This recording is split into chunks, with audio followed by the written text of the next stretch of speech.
Hello, everyone. I'm Denton Davidson, senior editor for Gold Derby, here with Yul Vazquez, who plays Petey in the Apple TV Plus original Severance. It's a mind-bending thrill ride. It's intense. So I'm just curious to start off. Are people just constantly hounding you for answers at this point?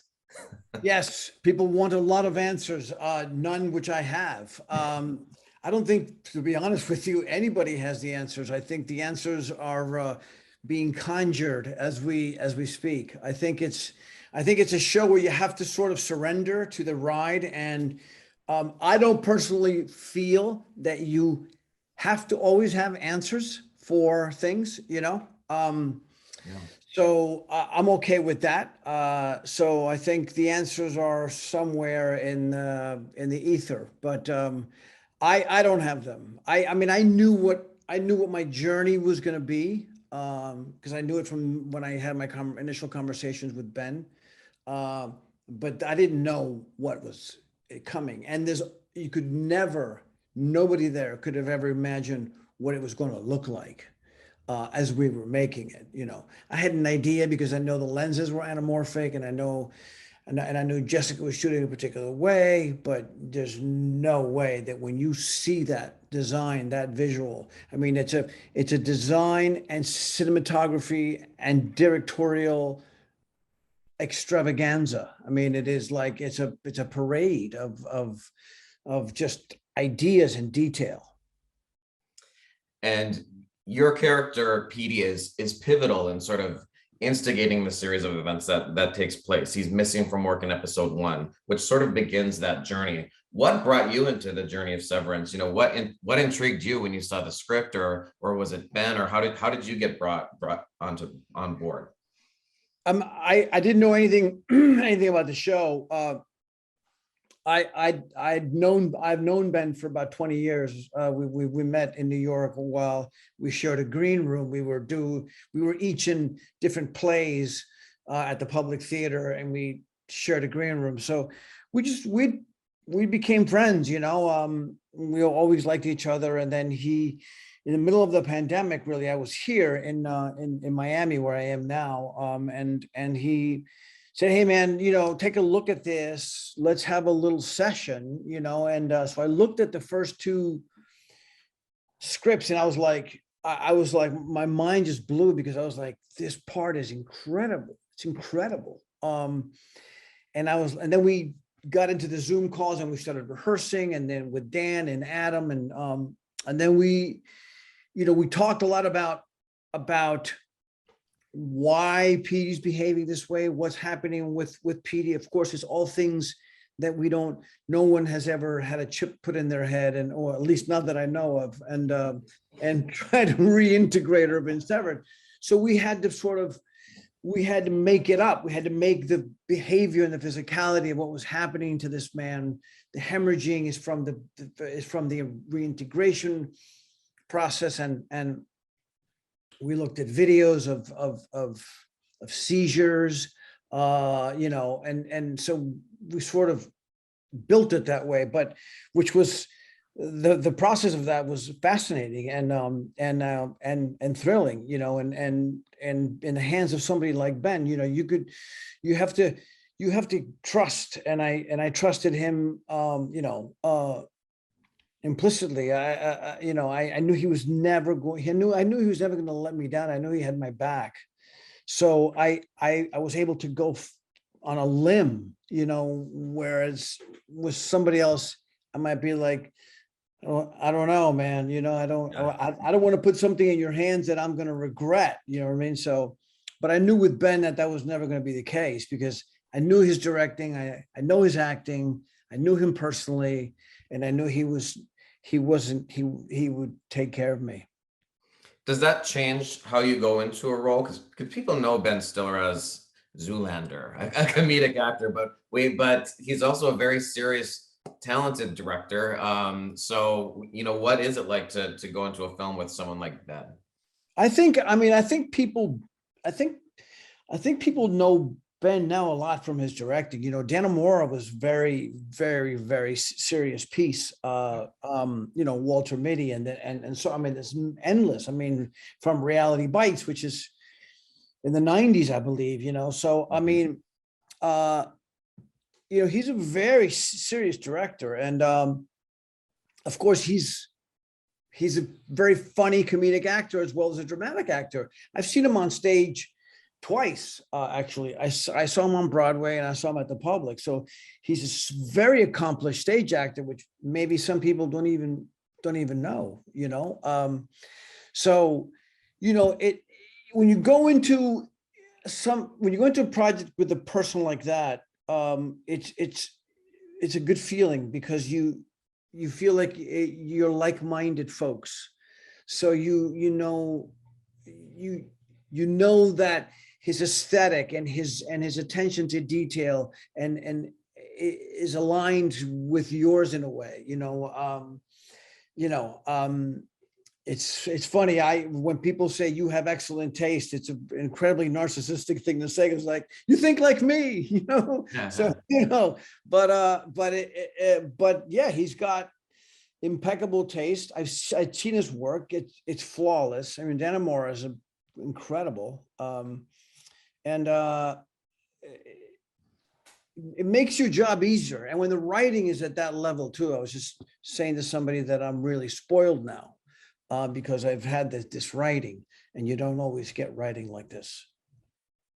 And the character of Petey, you know, we see him first right off the bat in season 1, and there's a sadness to him. There's a subtlety in that sort of acting as well. There's, you know, you have physical moments in this series, but there's that first episode when he is talking to Mark and he says, you know, I'm your best friend and you're one of mine. Yeah. There's something in him that, you know, you can feel it. You know, how do you get into that space as an actor where you're making people watching just feel it through your eyes, not necessarily your actions or what you're saying? In that particular case, you know, he's reintegrated. So he's tasting things from his life before he was severed. So he's in two places. He's severed, kind of, not so much anymore. But he's now remembering. He remembers June, his daughter. You know, his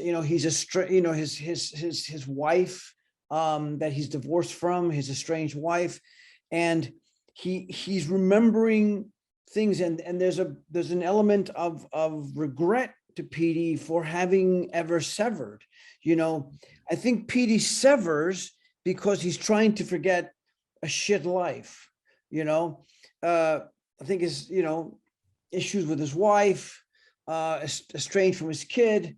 So, you know, when he sees Mark and he's telling Mark, I have this information and I know this. He's also asking Mark for help. So it puts you in that place of vulnerability. You know, you're trying to appeal to Mark and saying, basically, you know, don't go down this, don't try to get out of this road. This is a bad road. I regret doing this, you know. And he asked him where June is, you know, because he's flipping realities, and he goes, where's June? And Mark says, who's June? He says, June's my daughter. You know what I mean? So he's remembering all these things. So that first scene was critical. We get the train on the tracks the right way. You know, it's funny because I said to Ben, I said, man, if the audience isn't heartbroken when Petey dies, then we completely failed. And he's like, I agree. I said, let's not fail.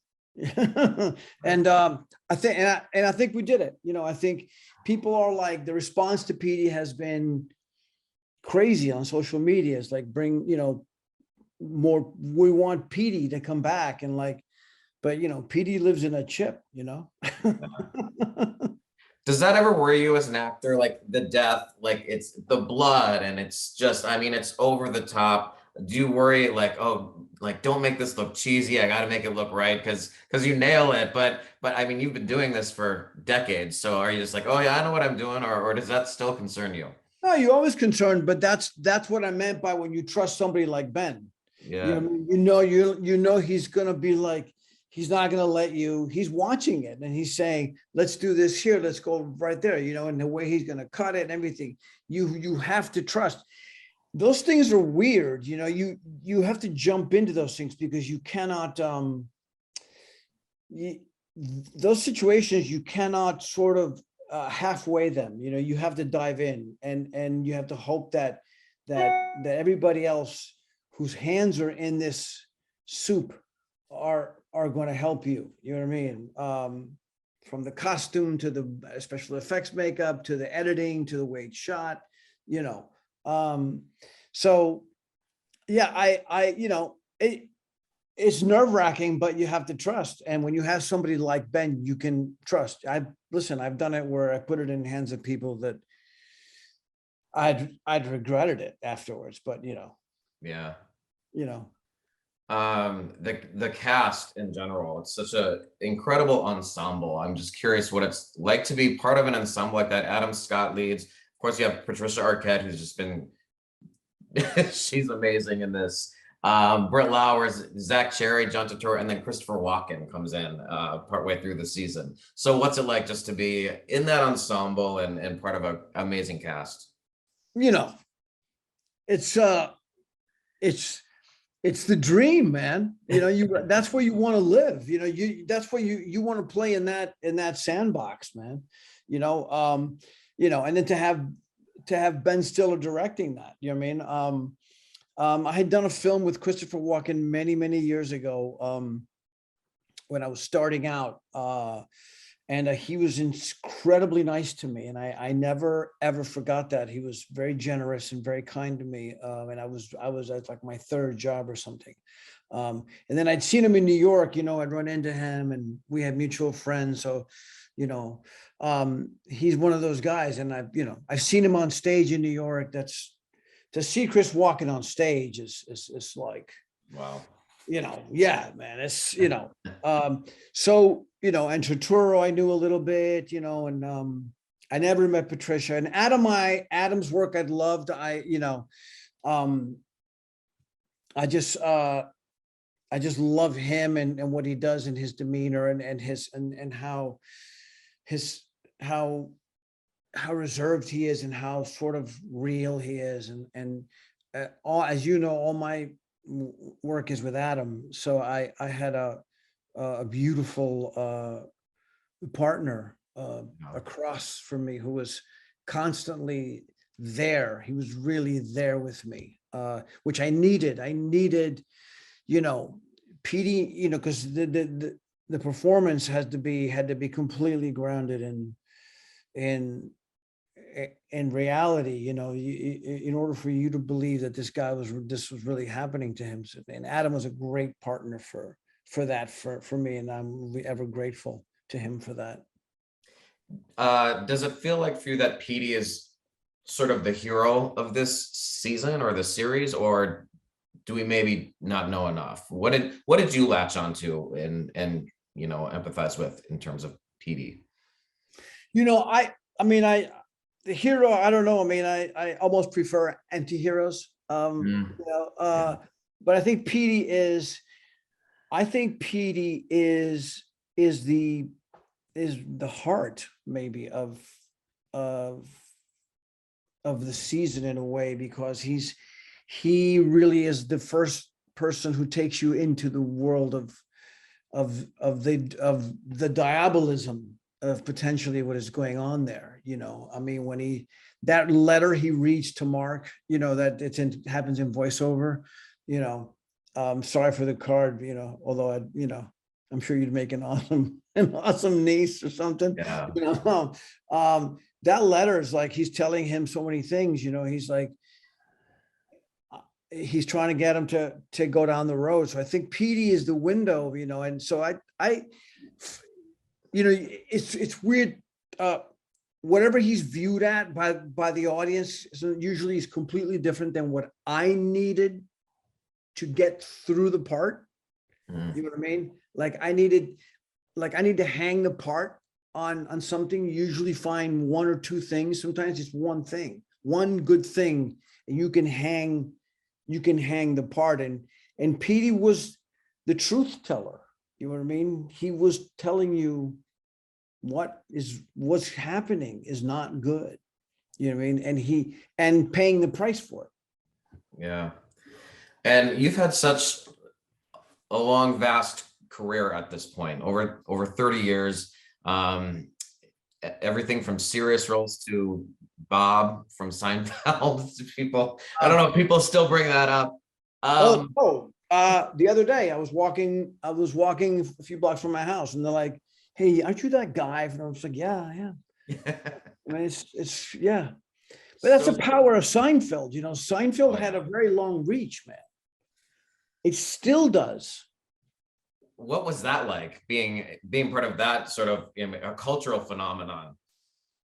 Well, that was, the part is, as you know, is called Bob the Intimidating Gay Guy. I didn't know that I was brand new. I happened to be in LA. I had an agent called Holly Levitt, who's a woman who believed in me tremendously and got me into rooms that maybe other people wouldn't have seen me. Like I did a Tales from the Crypt, which they would only hire stars because it was such a prestigious show. But I'd done nothing. I mean, and I got hired. Billy Friedkin hired me to be the lead in this show, which is completely crazy. But she says to me, "You got to go down there, CBS Radford. You're going to read for Seinfeld." I'd never seen Seinfeld. And I get there, and it's one of those, back then it was like last minute auditions. You go in there, you read, and then they would literally sometimes have the actors wait in the waiting room, and then you'd come in and read again, and then they would say, "Okay, you guys can leave and you guys stay." And then you're like, "Okay," and then they'd go, "Hey, you start tomorrow." I mean, like it was kind of crazy. But I go and I get these sides, and I see Bob the Intimidating Gay Guy, and I go, I don't know what I'm gonna do with this. This is like, so I made the decision to basically, and this is like now sort of anecdotal, but it's an imitation of my mother. So because I knew that I could do that, and I was like, okay, I'm going to do that. He's intimidating, but he wasn't written Latino actor. But I'm going to go in there and I'm just going to throw that down. And I remember Jerry and Larry David. It was 1995. Jerry and Larry David are in the room, and they literally look at me and they go, "What the fuck was that?" And I was like, it's an impersonation of my mom. And they're like, "Can you do that again?" So I did it again. And I was like, "Okay, cool, wait outside." And the rest is history. Then, I got the job. And then that first episode becomes maybe the most famous Seinfeld episode ever. And then I do two more. And the last one is the second to the last episode, which becomes the most infamous Seinfeld episode ever, which got pulled from the air. And I think now it's back, but it got pulled and Jerry apologized. And so I've been in like, I've been part of some sort of monumental things. Listen, I've been, I've worked hard, but there is an element of good fortune that comes along with this. And to deny that is silly. I don't want to say luck, because luck sort of tends to discount any kind of hard work, but good fortune, people that believed in me, people that gave me opportunities. Well, love this story. And Yul, congratulations on your work on Severance and just your history of work. It's streaming now on Apple TV Plus. For our viewers watching, head over to goldderby.com, make your Emmy Awards predictions, and watch more interviews with some of the industry's top contenders. Yul, thanks again for chatting with Gold Derby today. Thank you so very much.